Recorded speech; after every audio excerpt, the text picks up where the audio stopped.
ایک دفعہ کا ذکر ہے، ایک چھوٹے اور خوبصورت گاؤں میں جو ایک بڑے پہاڑ کے دامن میں واقع تھا، ایک مہا نامی لڑکی رہتی تھی۔ مہا ایک ماہر درزی کی بیٹی تھی۔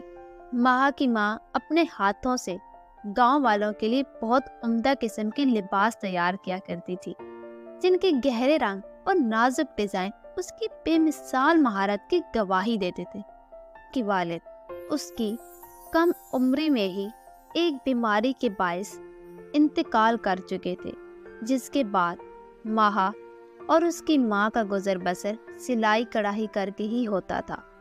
ایک دن جب مہا بازار سے واپس آ رہی تھی تو اس نے گاؤں کے چوراہے میں ایک منادی کرتے سنا، سنیے سنیے، ملکہ ایک ایسا لباس چاہتی ہے جو بے مثال ہو، ایسا لباس جو کسی نے کبھی نہ دیکھا ہو۔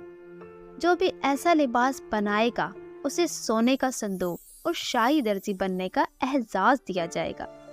یہ سن کر مہا کا دل تیزی سے دھڑکا، بہت خوش ہوئی۔ وہ بھاگتی بھاگتی گھر کی جانب آئی اور دروازے کے پاس رک گئی۔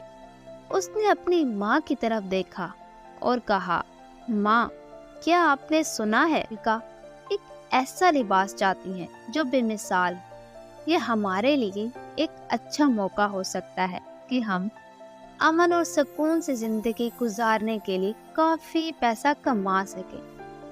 مہا کی ماں اپنی بیٹی کی جوش و خروش کو دیکھ کر مسکرائی اور کہا، یہ بہت بڑا چیلنج ہوگا میری جان، لیکن تمہاری مدد سے مجھے یقین ہے کہ ہم واقعی کچھ نہ کچھ ضرور بنا لیں گے۔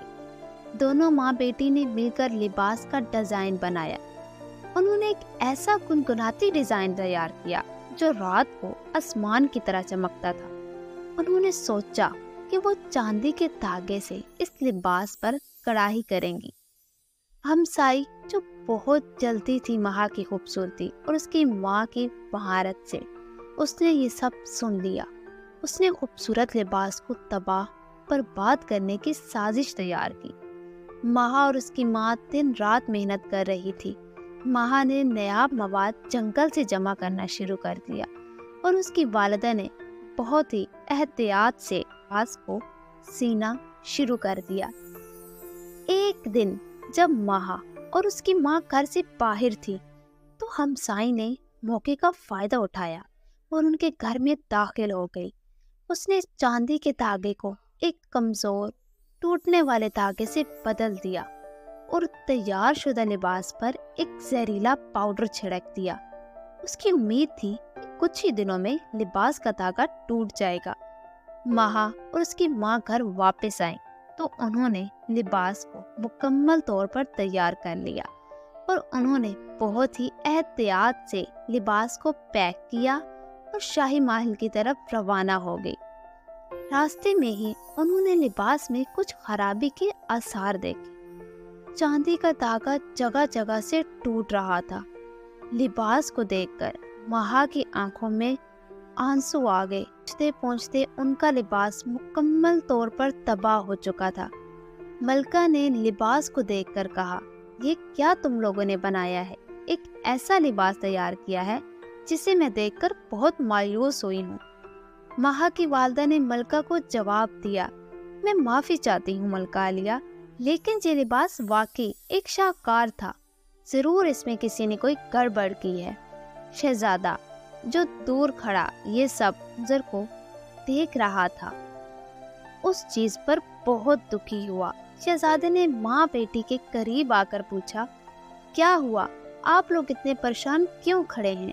نہ جانے ہماری اتنی محنت سے بنائے ہوئے لباس کو کیا ہو گیا۔ یہ بہت خوبصورت لباس تھا، ضرور اس کو خراب کرنے کی کوشش کی گئی ہے۔ شہزادے نے معاملے کی تحقیق کرنے کا فیصلہ کیا کیونکہ اسے مہا کی آنکھوں میں سچائی نظر آئی تھی۔